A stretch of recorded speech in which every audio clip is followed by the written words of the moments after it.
why it does that. You know it's coming this time. Yep.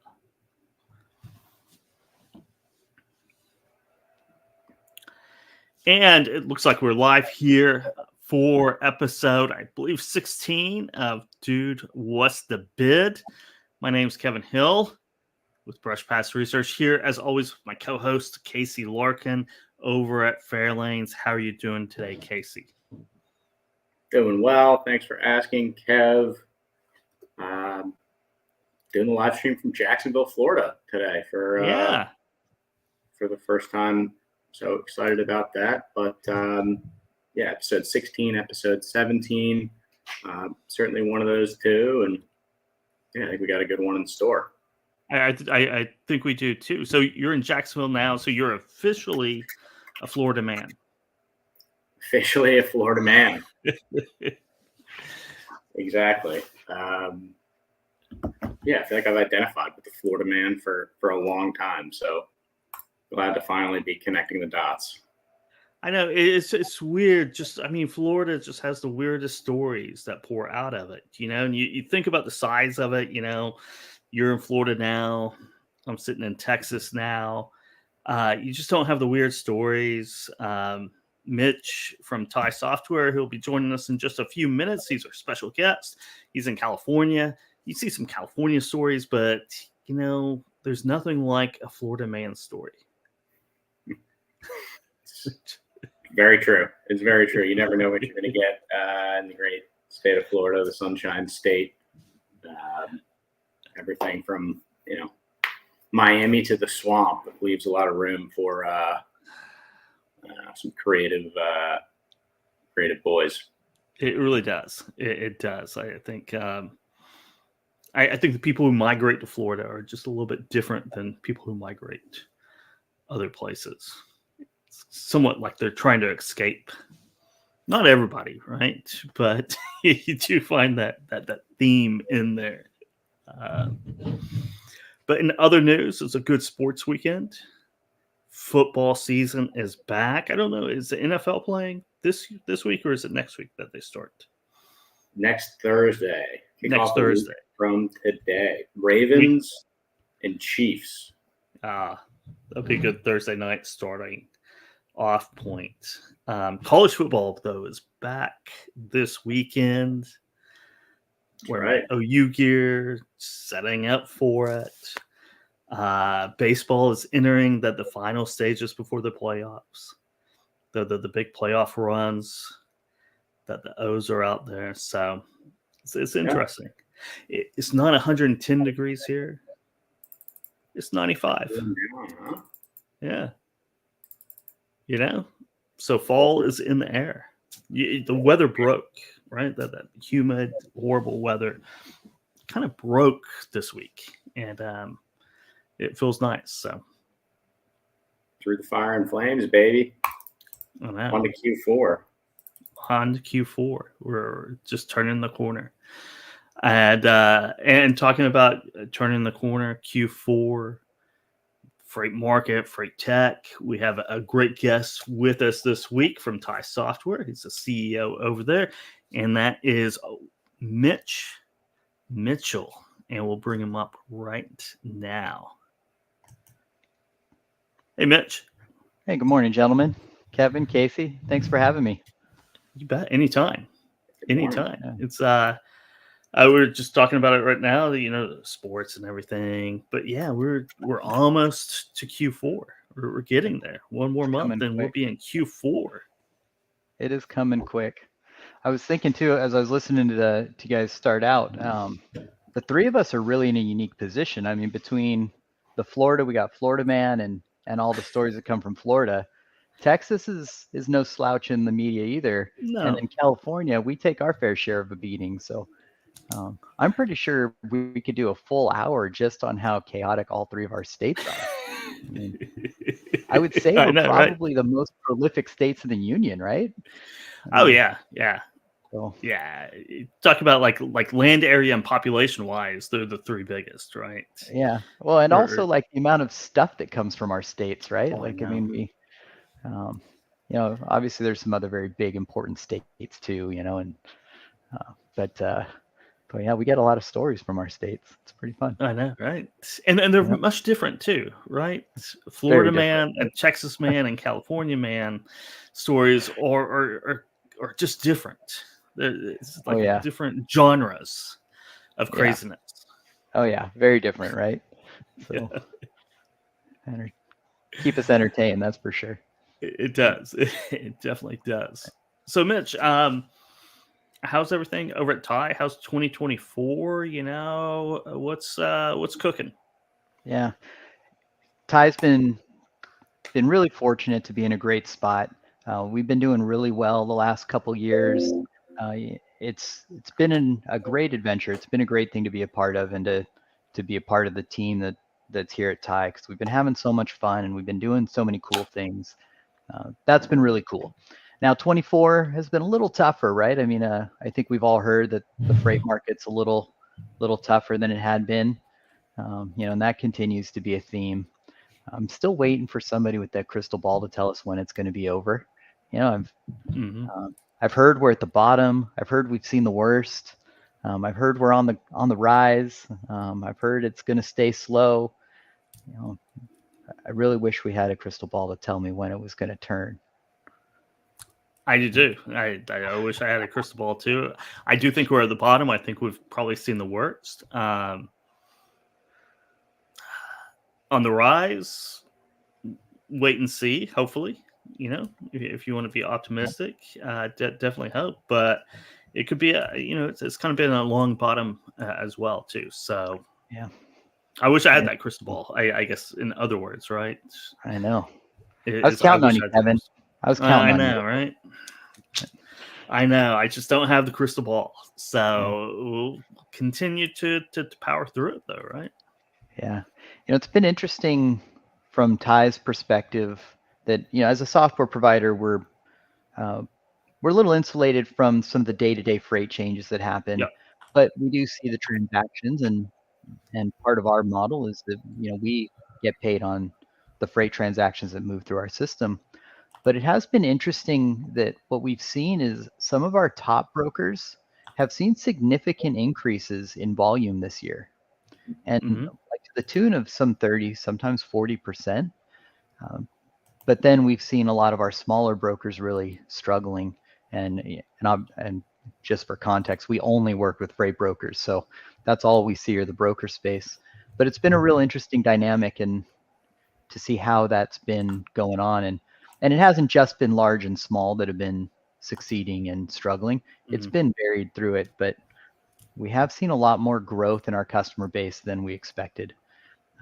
But on that same note, we also run LTL and full truckload are kind of the two primary modes. Yeah. And with the YRC shakeup from, when did that happen? That's a good question. Almost a year? Has it been a year? Yeah. So. Trying to think if it was earlier this year or was it about this time last year. And right, that's what made me hesitate. I was trying to make sure I don't misquote this. I mean, it was a pretty big event. We should know when it happened, right? I know, right? I think it was a year plus. I mean, I think yeah, the last year has really flown by, if that's the case. Yeah, it really does go by fast, but that could be impacting part of what we see as increases as well, is some of the redistribution of freight from YRC. There was an article that I read today from Kurt Coots at Trinity that talked about what happened with YRC and kind of a retrospective on it, and it was really cool to read. But one of the things that he talked about, and I think is really demonstrative of what our industry is it only really took like 90 days for that freight to redistribute and for the carriers to rebalance, and that's pretty impressive, to redistribute one of the largest LTL carriers in our space, and to be able to redistribute that freight and keep people's products moving and on the shelf, and it's an impressive feat. So it's cool to see that kind of resilience in our space, especially because we catch so much heat on the other side, right, where we've had some struggles, and especially on the international side and so forth. So it was just at a year ago, right, that they officially filed for bankruptcy. It was early August, so around August 7th. Getting some reports 7th, 9th. So early August. So you had to lead up to that in July. So yeah, just right at a little over a year. Yeah, time goes by fast. It does. It really does. But yeah, with with TMS systems and other parts of the freight tech, of course, we all hurt on a slower market, but that doesn't necessarily dissuade buyers from evaluating and making changes and adopting new items, as they should be preparing for the upswing in the market, right? And TMS system is market neutral in a lot of ways, right? It's you need a TMS whether the market's great or it's in the garbage, right? You need it. So, and I think there's a lot of hangover that from 2021 of everyone reevaluating their tech stack, right? And For sure. I have seen kind of inclinations of that reevaluation of making sure that you're prepared for the next market upswing and growth. Yeah, and we talk about this quite a bit, but we think it's really important to evaluate that tech stack in a strong market and in a weak market. Right? In a strong market, it's about scalability, and if you don't have good technology tools to support you, then as your company's starting to grow, like we were talking about YRC, if you're a freight broker and then all of a sudden your LTL volume increases by 30% in a day, what are you going to do? We know for sure that your staff is going to suffer, right? They may be able to pull it off because people are tremendously resilient and can make miracles happen, but they're going to hurt, right? It's going to be painful. Having a good tech stack, though, allows you to scale that a little bit faster. So as you grow, that scale is there. And then on the opposite side, it's equally as important. If the market's contracting and struggling, you need that operational efficiency, right? You got to focus on how can I make my business as efficient and effective as possible? How can I make sure that I'm treating my customers as good as I can? And that comes into things like letting your TMS handle the automation, letting your TMS do most of the busy work, and make sure your staff is managing relationships. Make sure your staff is on the phone talking to your customers, asking them for freight, and being proactive in those sides. So running a smart business, I think, all ties into having a good tech stack very nicely, regardless of whether we're growing or retracting. And being attentive to that is so important on the everyday, just every single day of our careers. For sure. It's interesting, being in, hopefully what's the end of it, of a down market. I'm sure you guys have been focused on making sure that the tech is something that enables the brokers in an environment like this to, be on the horn with their customers, take the busy work off of their hands, if you will. Is there anything you guys are thinking about or working on from a development perspective or from an internal pie perspective to make sure that these customers are positioned for that growth when the market does swing? Yeah, for sure. So one of the key principles that we lean in on is we call it operational excellence. And what operational excellence means to us is to always be paying attention to what the person in the chair needs. What does the broker who's moving freight every day need to be great at their job? So there's a couple easy ones in there, right? Automation is critical to that process. But some of the specific things we've been doing in there is, for example, workflow automation is a tool that we have. And the workflow automation is about allowing triggers and steps to happen when something happens to a shipment, right? So it gives you a flexibility to build your TMS around what you need for your brokerage, and maybe even for your specific customer. So maybe you have a customer that requires a status update every 4 hours, which maybe is a little ridiculous, but maybe they require that. They do, yeah. Yeah, some do, right? Yeah. And so when that happens, we can automate that and set it so it sends them an email like, hey, this is where these shipments are, and keeps them updated. So you have that kind of flexibility in your TMS, as well as like customization of alert workflows. So for example, maybe it's not something we want to notify our customer of, but maybe we want to automatically put a shipment on hold when a new accessorial comes in after the fact, or when we're 3 hours from delivery location, so we can start contacting the lumpers. Whatever it might be, we can trigger these kinds of customizable alerts, customizable workflows, and assignments to either teams or individuals. And this gives you kind of an overall flexibility around your TMS to let it operate the way your customers need you to operate, and then lets the brokers operate the way they need to operate. So that's been a real big area of focus for us, is not just automation, but customizing that automation around the specific needs of your customers and the specific needs of the brokers. You have very customer focused SOPs, basically, that you can just automate, right? Exactly. Yep. And that becomes really important, I think, as your brokerage grows, and as a broker in general, right? That's something that we really need to be focused on, is helping provide extra value to our customer. And that's where the broker needs to live and needs to be thinking about, as their contribution to the logistics chain is add value to the broker, add value to the carrier. I'm sorry, I said broker. I meant add value to the shipper, add value to the carrier, and work both of those relationships as truly an intermediary.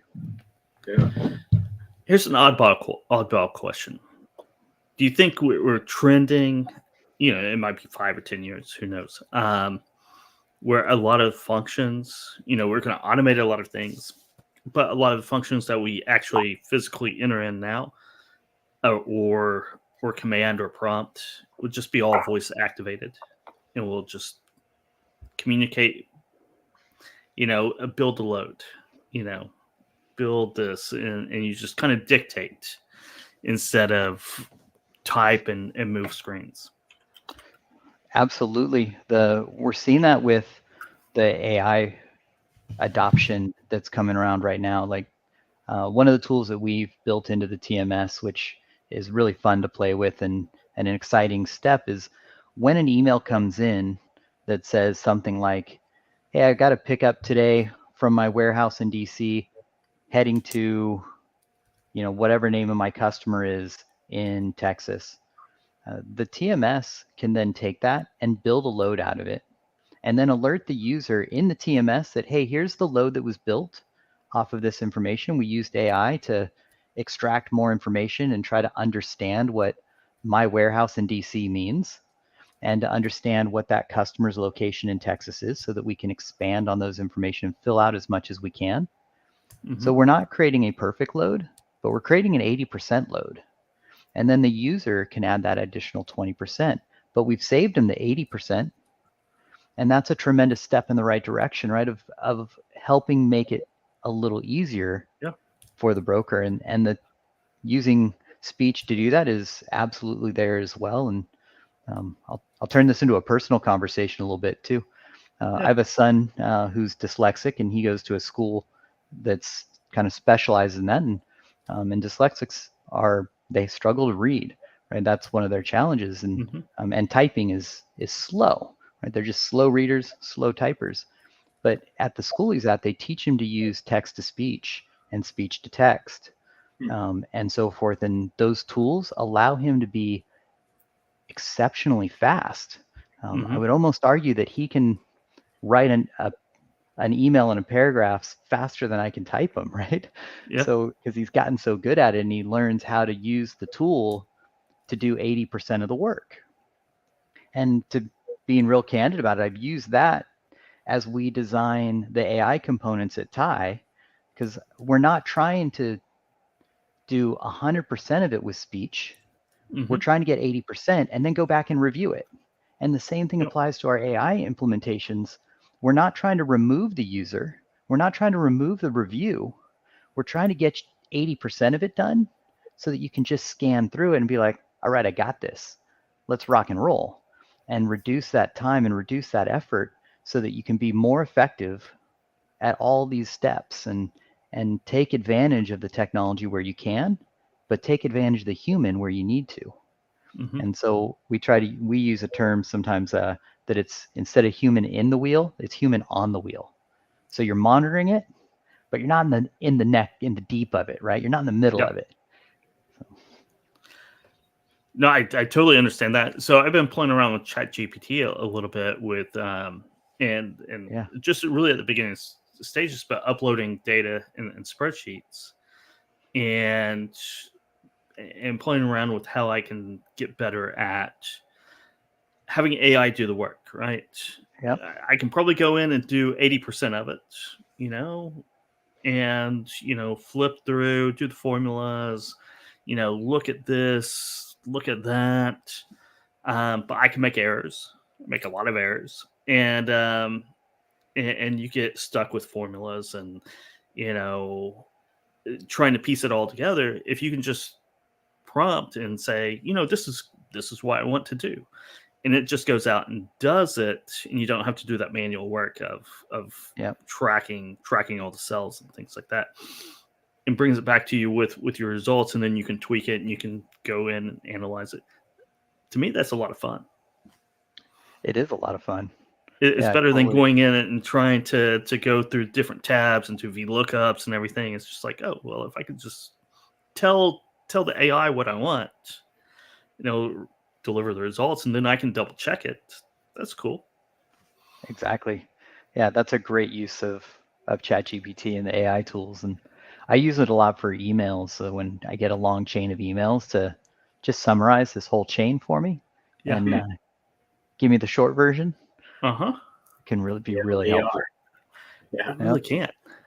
It really can. I was doing the same bullet point things on another AI service, right? And I've always been kind of anal about that. It's like the AI can't pick out what the main highlight, what I would pick out, right? And I started using it, and I was like, oh well, yeah, it does do that. Yeah. About 80%, right? It's about 80% accurate of what I would have done. And I'm like, I can live with that. Yeah, I think that's a key message too, is don't expect it to replace you. Don't expect it to be perfect. But man, if it gets you 80% of the way there, that's pretty darn good. It is. It is really good. I'd be more than happy to give away 80% of my work. Right. Same. Right, Casey? Absolutely. I'm all for smarter, not harder. But yeah, it's interesting. It seems like AI a couple of months ago was something people were,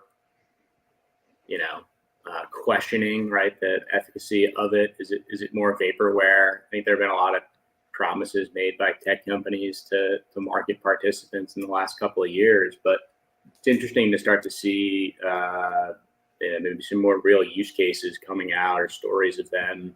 I saw a post yesterday from Santosh Sankar over at Dynamo Ventures talking about, LLMs and AI, and how you might be able to implement it for most of the different steps and procedures. But whatever people can do to make decision making a little bit easier, bring those POD, if you will, point of decision, PODM, surface those a little bit more easier to your customer, your carrier reps. That'd be a win-win for everybody. What does it look like? What does the team typically look like, Mitch, for TIE users? Are these do you have a nice mix of cradle to grave type brokers, or are these more, your team type environments where I don't know, you may have 3 or 4 folks working on, an account or two? How does that work? How many of the folks like on a team, or how many folks within an organization are, using the TIE interface, inputting data, and does the automation get better, right? When it's just start at 80%, and as it learns the organization, are there ways that it can improve, or what does that look like for the user today? Yeah. So on the TIE full truckload side, when we look at our brokers, it's a really distributed mix of models. Some are cradle to grave, some are the carrier rep model. Like, we really see a big split, and both can be really successful. So the platform supports both of them, and supports both of them really effectively, so that we can provide automation in both cases, which can sometimes be a little bit tricky. In some cases, the two pathways conflict a little bit. So that's where I was talking earlier about that flexibility that we're trying to build in and make sure that the system supports, comes to being able to support both models, because there's a tremendous amount of merit to both. And I think that could also be a very heated conversation if we get a couple brokers pitted against each other on that topic, right? Yes. But the fact of it is, both are really effective, and both have their merits to be excellent, but both also have their weaknesses. Understanding where those strengths and weaknesses are in each model, and building your business around the effectiveness and the strengths that you have, the strengths of your team, is what will make you successful. So that leads kind of into that automation. Like, how much can you automate? We like to say you can automate way more than 80%. Right. But we get careful on that, is that we don't want to overpromise, right? We want to make sure that we're being a little bit realistic in what the expectations are. And so that's why we kind of stick to that 80%, is that we know we can beat 80. We know we can get it up to the high 90s, but we also want to make sure that the people are being thoughtful about it, and that the people are still reviewing, and we're taking advantage of all of the strengths of all of the components that we're working with. And for us, that's a really key component, is take advantage of strengths. Just like I was kind of talking about on the two different models, depending on who your team is and how your team is built up, one model may work better than the other. You may have people that do certain tasks better than others. And the same thing applies to technology. So we want to take advantage of the people where people are really good, and take advantage of technology where technology is really good. And if we balance those two and we find that line, we can use automation, we can use generative AI, we can use tools that are out there that are amazing, like Green Screen and some of the other tools and FreightWaves tools, and all these really cool tools that do pricing and help facilitate the process, and kind of bring them all together to lean on all of the strengths and give you a best-in-class TMS that takes advantage of all the great that's around us. That's what we're really striving to do. Yeah. So how long? We've been talking about this for a year or so, Mitch, on and off, and I've taken what part of that discussion, and I use that in my discussions too. We were talking about TMS 1.0 and TMS 2.0, and I'd like to get your thoughts on that. And so I find it very interesting and very true, and it resonates with everyone. And it's an interesting discussion. Yeah. So when we talk about that, the first round of TMS, like our goals with that were really just to have a TMS. And by the way, I built a 1.0 TMS too, right? I've been building TMS for just over 20 years now. And we go back to, and that's TMS 1.0, right? Is exactly. TMS 1.0 is like the introduction of TMS, and the widespread adoption of of having a TMS, right? Because let's say 20 years ago, it was a small percentage of brokerages had a TMS, probably, right? And and if you did, you probably built it yourself, because there weren't that many options. And TMS 1.0 was the initial adoption and building out. So just laying a little bit of foundation for you. Exactly. We just at 1.0, we really just needed to have a TMS, right? We needed a system of record, and that was the barrier of entry, and that was the expectation, was a system of record, just somewhere that we could keep track of all of our shipments and not shuffle papers as much. That was our level of expertise at that time and capability. So that was great, right? Super important for the phase we were at. And being able to track our shipments or just knowing where all of our shipments were helped us keep things from missing, like forgetting to invoice shipments or losing paperwork, right? It helped remove some of those barriers, and that was great. Definitely a very important step. But now we're at the next step. We're at the 2.0 phase. And what that means is we need to take advantage of what's available now, and that's connectivity. We keep talking about automation and AI, but connectivity and focus on excellence for the person in the seat. We get to go from just having a system of record to having a system that helps that person be extremely effective at their job. And that's the 2.0. And it's not just our industry that sees that. We see it in other industries too. And we see it like with CRMs. They went through that process too, where 1.0 CRMs were pretty basic, but then you have tools like Salesforce, that's a 2.0 CRM, and HubSpot, and some others that are really next leveling what you expect out of your CRM. And that's what we need to expect out of our TMSs as well. And that means, I mentioned connectivity. Tools, 10, 15 years ago, tools like MacroPoint, Trucker Tools, Green Screens, FreightWaves, like these tools weren't there to help us do parts of what we need to operate a really effective freight brokerage, but they're available today. And if they're all standing in separate silos, we're really hurting our ability to be excellent. We need all those to come together, and your TMS has to be that platform to allow that kind of connectivity and enable it. And that also means enabling connectivity to ERP systems like Salesforce and ERP systems like Workday and NetSuite and things like that that we require to compete at the highest level.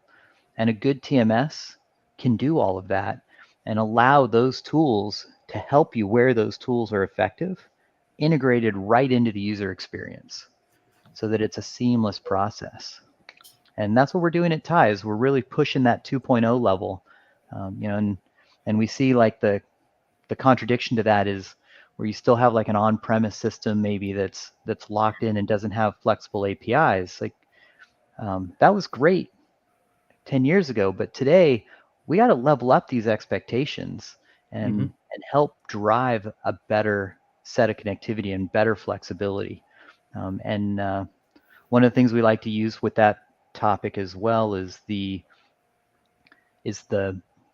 buy plus build model, right? So you have this customization, and you mentioned like, well, before I used to build my own, and that happens a lot. It's one of the largest TMSs, as you well know, right, Kevin, is that one of the large TMSs is the home built systems.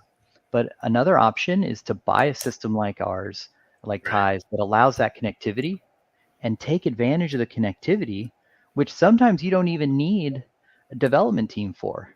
Sometimes you can use some of the tools like Metaphora and Clio and the other iPaaS vendors that are out there and just set up these connections with almost no code and allow amount of connectivity that was unimaginable 10 years ago. Even 5-6 years ago, it was hard to imagine. But today, we can do it. And we can do it with a lot more ease than we used to be able to. And that model is something that if we want to compete at the highest level, we should be taking advantage of that. Yeah, that's a great point. I would love to hear, I don't know if you have any thoughts on that. How have integrations and those partnerships changed in the last 5 or 6 years since the emergence of kind of that freight tech 1.0 wave. You guys getting better at it? Is it easier to make connections with the right folks, or be cool to get your thoughts on what you think that looks like moving forward? Yeah, fortunately, because we have some background on the LTL space, connecting to carriers has been something that Ty's done for a long time, because we've always made direct connections to all the LTL carriers. So when the full truckload space went from, in the early days, it was good enough to just connect to DAT, truck stop, get our couple load boards in there, and we have posting service, and that was all you needed, right? And that was probably, 5-7 years ago, that was probably fine for most freight brokers.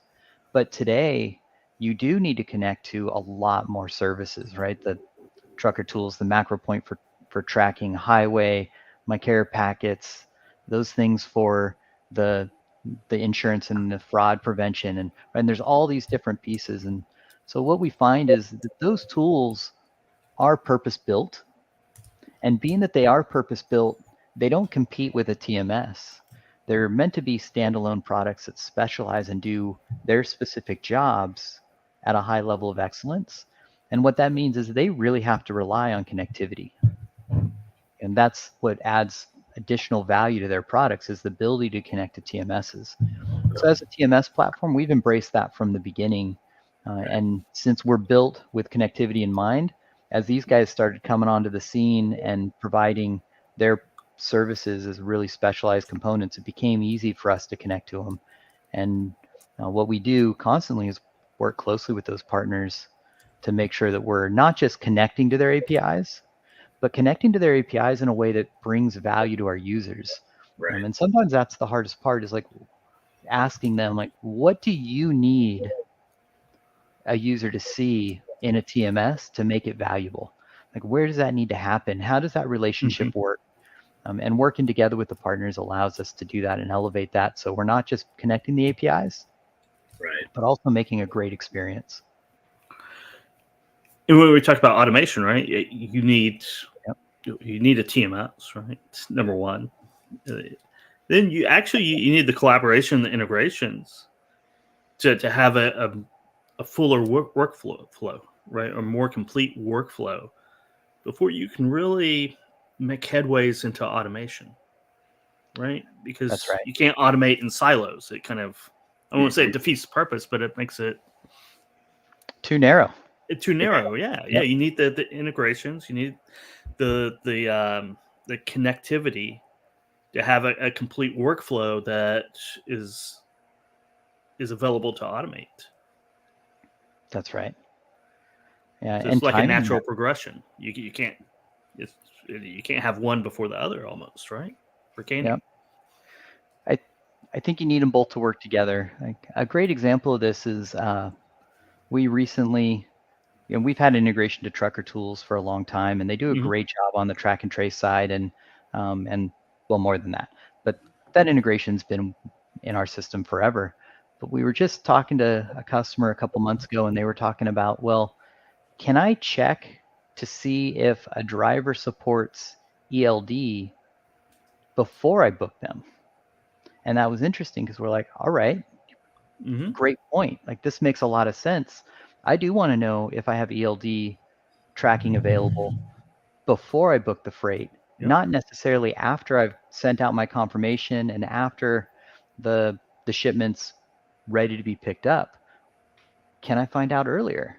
And so, that's something that we've been able to adapt to, and we'll work to bring that process a little bit sooner, so that you can see that trucker tools integration, but you need to see it then in the TMS. You need to see it as part of the connectivity to your load boards. So when the load board information is coming back, or your DFM information is coming back, that at that point you're seeing, like, have I used this carrier before? Do they have ELD integration? What's their fraud prevention side look like? What's the compliance look like? I get all that information right when the carrier is sending me a quote back, or right when I'm even asking if I want, can you cover this load? You cannot do that without tight integration. So even if you do use those tools without that tight integration, expecting your team to do that on every quote request they're sending out to a carrier, it's unrealistic. Yeah. Right? It's an unfair burden, especially because we can automate that. Right? We can provide that information in real time, in context.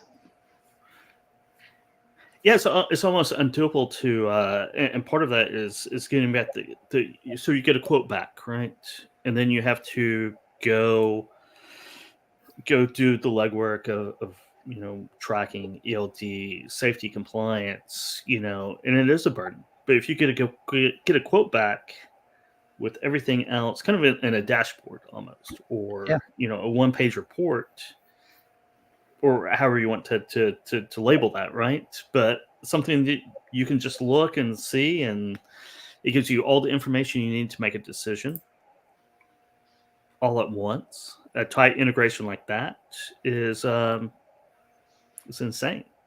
I mean, it's everybody would want that, right? And I think that's where AI and integration, everything's tracking to, right? Absolutely, and it just gives you that ability to compete at the highest level with taking advantage of, again, we're very broker focused, right? And we believe in the broker, we support the broker, but brokers have a responsibility to make sure that they're finding the right carrier, to make sure that their carriers are compliant, to make sure that they're servicing their customer the right way.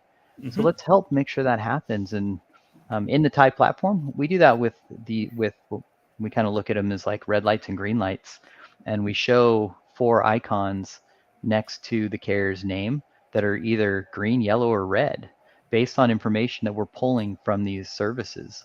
Like, do they have insurance? If it's green, we're good. If it's red, not so good, right? Same thing with compliance and safety and so forth. Yeah. So trying to bring that back, as you kind of mentioned, like a dashboard, and really easy for the broker to consume in real time before they're making decisions, and in context to making decisions.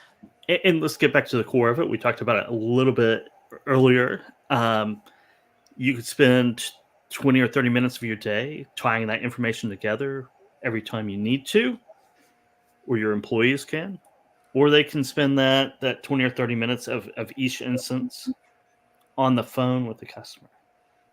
That's right. Which one do you want? Exactly. I mean, it's Yeah. It goes all back to that. And that's the power of it's really the power of what we're talking about here, right? Is you want to spend time doing what a computer can do, right? To make a better decision. If you want to do that legwork, or do you want to do the legwork of building a relationship? Yeah. Let the computers do what they're good at. Let your people do what they're good at. And using the right technologies and bringing them together in the right way just gives you that tool set to be really good at what you're doing. So yeah, we love hearing that kind of thing happen, and we love being able to be a part of contributing to driving the industry forward, and giving these tools and helping provide them in compelling ways. Yeah, definitely. So what's on kind of your forecast? What's on your hit list in the tech game going forward into 2025, right? And that could be squarely focused on TIE, or it could be something that you're seeing out there that you're very interested in, exploring and maybe tying it back at some point. Yeah, so we talk about automation a lot, but for us, the focus as we go into 25 is going to be to continue to level up on some of the tools that we've introduced and are adapting so quickly. So for us, it'll be about customization of automation and helping provide really flexible pathways, but easy to use pathways to automate everything that a freight broker needs to be great at their day. And that includes then, like we're talking about, the connectivity, making sure that we bring the right partners' tools into the TMS in the right place, and continuing to drive that part of the process forward, as well as evolving our AI components.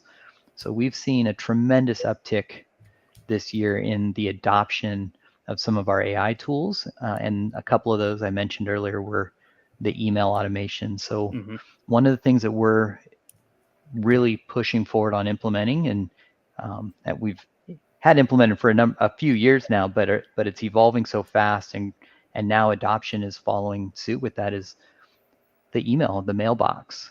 Can we automate 80% of your mailbox? And the answer to that is we can. And so we're going to continue to be iterating on that over the next year to further drive the percentage and the accuracy of emails that we can automate. And this means things like status updates. Can we bring how many emails does a broker get every day? Hey, what's going on with my shipment? This is an easy thing to answer, right? And so we want to be able to take care of those things as quickly as possible. But go ahead. Oh, no, this is something we were talking about back on Put That Coffee Down, right? Maybe a couple years ago. Yeah. Part of that automation too, and a very important part of it, is asking for business at the end of that. You can automate that with all those system updates and all of those easily automated communications. You can put in a call to action in there, and that's a very important thing to do. Absolutely. And it ties the automation to the sales component, right? And the grow your business and just be great at what you do. Yeah. So yeah, for sure. And another area that we've been driving a lot of energy around is document processing. And because some of those basic emails are a little simpler to handle, but carrier invoices and PODs and lumber receipts, these documents can be complicated. Wonky, huh? They get a little wonky. Mitch, are you telling me that there's not one standard template for an invoice that people use? There for sure is not. That's I know this is a controversial topic here, but yeah, some of the documents that brokers and carriers are sharing with each other can be a little wonky. Yeah, they can. 100,000 different dialects of freight out there. Yeah. What are you guys doing? Are you guys building your own AI to read those documents, or how's that project going? It's not it's yeoman's work, Mitch. It's challenging. So we build a lot of it. We build in house. Some of it we partner with another company to help us do some of the model building with, but it all ends up being more proprietary tie work. But we also lean in on all of the large language models that are out there. So it's almost mandatory now to lean in on those models, and you can build on top of the models really easily. So that's one of the things that keeps us on our toes. We've been doing email automation for more than 2 years now, maybe 3, but we've completely changed the way we do it. Because those large language models, ChatGPT models, weren't available 2 years ago. They are today. And so evolving our products and our AI components at a rapid iteration is something that we've really leaned in on and are taking advantage of. So that's why there's a combination of partners and proprietary tech that goes all together to make the most effective way to do it. But that also leans into why I was talking about the buy plus build. Is as a freight broker, do you really have the time and energy to invest as much as we are in that AI component? Do you really want to? But also, do you want to get left behind? And the answer to that is pretty much no. I don't want to get left behind. No, I don't want to invest in it. But if you take advantage of technology that's existing and then modify what you need or adapt it to your business needs, you get the best of both worlds. You get this fast iteration that a tech company can provide that provides context to that freight brokerage, but it's not part of their core business model, right? The core business model is service the shipper, service the carrier, and take advantage of what you can. And that line was maybe a little bit more blurred 3 years ago than it is today. Yeah, absolutely. You look at it 5 or 10 years ago, if you wanted any customization with your TMS, right? Like what we're talking about, you had to build your own. right? That's Now right. you don't have to build that core foundation of it, right? You can work on the custom things that you need instead of worrying about building and maintaining and securing that core capability, right? The core Yeah. system, right? You can put the little gadgets on, it's like building a house, right? You don't really want to build a house to decorate a room, right? You want the house there and you That's can right. decorate the room the way you want it. But yeah, if you have to build the house yourself to decorate a room, that becomes difficult and expensive and crazy. Exactly. That's well said, Kevin. And then you also slipped in another really important word is security. We Yes. have Yep. some. I mean, security is so important, and the cyber attacks that are happening are scary. And then even if you think about things like I think it's almost a month now that we had the CrowdStrike outage, Yep. but you know the way Ty's built, CrowdStrike didn't really impact Ty on its own at all, really. But at the same time, one of the Microsoft data centers actually failed. So it was a huge failure for Azure, in that they lost one of, I guess there's like 16 data centers in the US, but a component of one of their data centers went out for almost 2 days. Mm-hmm. Now that happened at the same time as CrowdStrike, so it didn't really make the news quite as much, but it did impact Ty. And what happened at that point was we lost about 40% of our infrastructure, like just disappeared. But fortunately, like sometimes a good plan comes together, and you work on disaster recovery and you work on resilience, but when a real event happens, what really happens, right? Like Yeah. you never know, even no matter how much you test, you just never know because technology is crazy. But the fortunate thing was when that did happen, the rest of our infrastructure automatically adapted and expanded, and our Mm-hmm. customers never felt an impact. So we lost 40% of our infrastructure instantly, 0% of your and our customers never noticed. And that was such a huge testament to our team and the work that they've done relentlessly to make sure we have resilience in our ability to provide a system, and be top tier. And so that was a major disaster for us, but nobody knew. We didn't publish anything on our website that said it. We didn't tell anyone because we didn't have to. Uh, it was transparent, and that kind of thing you have to ask yourself, like, can I build an infrastructure like that as a freight broker? Should I be building an Do I want infrastructure to? like that as a freight broker? Exactly. Do I want to? And those are questions that, I think are distractions for a freight broker. Like you should be focused on your core business, not the technology and the context around it, and let a TMS provider do that for you. Yeah, I think the that harkens back a little bit to TMS 1.0 Yeah. is that decision, right? Because it was a legitimate decision at that point, right? It is like, well, I can build my own because I don't have to worry about all these things. You can't do that now. You can't. Yeah. Yeah. It's just, I think it's just too expensive, and not only upfront costs, but the maintenance and security and right. upkeep and now you've got innovation.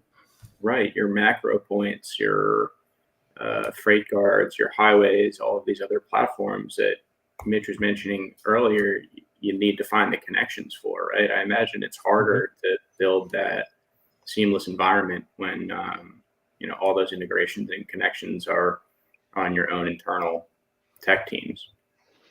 Yeah, and they don't stay the same either, right? Because Kevin kind of mentioned maintenance is a big factor in that. These things change all the time, and so let's make our life a little easier. Yeah. Take advantage of what you can, and this you said it really well. Like in the 1.0 time frame, that decision was a little different. So let's make sure that we're making a decision today based on what technology is today, rather than what it was 10 years ago, because our Yep. decision points should change. The capabilities have changed. Some of the suggestions that I make today are probably contradictions to what I would have said 15 years ago Mm-hmm. because Sure. the world was different. And in 10 more years, I hope to be looking back on this and being like, man, that guy better really consider what he said. You're exactly right on that, because it is very true. Yeah. Maintenance is a killer. That is well said, Matt. It is well said. It is. It's something people don't really think about until they have to, right? Yeah. And then it becomes very expensive.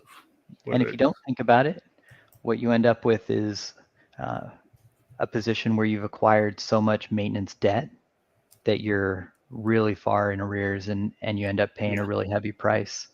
So I like to attribute it to, I mean, you were talking about the house example, and I can probably come up with an analogy similar to that. But if we think about our business alone, 5 years ago, our business was different than it is today. And as a good business owner, we're constantly thinking about, how do we make our business better? How do we grow our business? How do we make things smoother? Change is part of what we should be adapting for our business. Our technology should do the same thing. And our technology should be adapting with time as well. Like, we don't want to just put technology in place and then leave it there for 10 years. We want to put technology in place and have our technology stack and have our technology capabilities grow with our business. And why would we want one to grow and not the other? It doesn't really make sense to me. And so we should think about it that way. Like, am I partnering with a technology company that wants to grow with my business? Are they aligned the same way I'm aligned? Yeah. And that part, I think, is hugely valuable. It is. It is.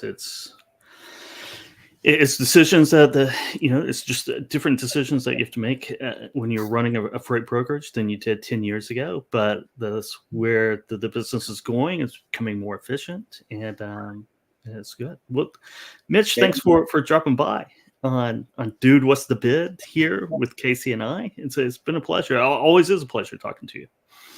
Yeah, I really appreciate you having me on. It's always fun to talk with you, and getting to talk about technology is one of my favorite things to do. So thanks for listening to me go through all this, and look forward to talking to you again. Definitely. Thank you very much. To learn more about Ty and reach out to you and your team, how does our audience do that? Yeah, you can find us at www.ty-software.com. You can find us at LinkedIn on Ty Software. It's TAI. So please reach out to us. We're all over the place on all the social medias, and are more than happy to talk to anyone and hopefully share some of our experiences, partner up with some freight brokers, and help everybody level up their game. Perfect. Thank you very much. Thank you. Thanks, Mitch. Casey, another great conversation. Yeah, absolutely. I mean, if you started a freight brokerage 5 or 10 years ago, and you expect it to grow to, I don't know, whatever your magic number is that you're at today. All right, when I get to that number, I'm going to build my own TMS. That probably would have been the right thought to have in mind when starting the business. But to Mitch's point, I think things have changed a lot in the last 5 or 10 years in the industry, and different world. We had George on. We're talking about Freight Tech 1.0. We're entering Freight Tech 2.0, and as everything's changing so quickly that it's difficult to do it yourself. Right. Yeah. You want to be a freight broker, or you want to be a technologist. May not be able to beat both anymore. I know, it's a tough thing. It's a tough thing to do. It really is. And we'll see where the market goes from here. We're going to have next week, we'll have Henry Byers from KCH Transportation on here talking about ocean imports and trucking rates. Be good to catch up with Henry again, and we'll talk the market. Sweet. Cool. Biggest change, what's the rate? Biggest changes in lane rates? What do you have, Casey? Anything that sticks out? Any trends that you're scoping? Yeah, I haven't done as much research this week on rates. I've been moving. for the most part. But I'm planning to dive into that stuff a little bit more deeply next week when we have Hammer and Hank Byers on the show. It'll be a much more rate and market focused discussion, I'm sure. I'll never forget when he published that Ocean article. Oh, I know, right? A couple of years ago on a Friday that just blew up the freight market into a tailspin. Yeah. But I think he did call the rally on the way back out. So he did, yeah. And he's talking about a rally right now. So it's going to be very interesting to catch up with Byers. We've been in this downtrend for 28 months, right? I mean, it's time to start ticking upwards. It would be counterintuitive if we stayed down here in the bear swing much longer. I know. Cool. Well, I think we'll wrap it right here, and everyone have a great Labor Day weekend. Monday is the official end of summer. It's the kickoff of college football season, and we'll see how we go into the fourth quarter. You've got one more month of the third. That's right, baby. Put them up. Exactly. Cool. All right. Well, wrap it up, and we'll see you next week. Peace.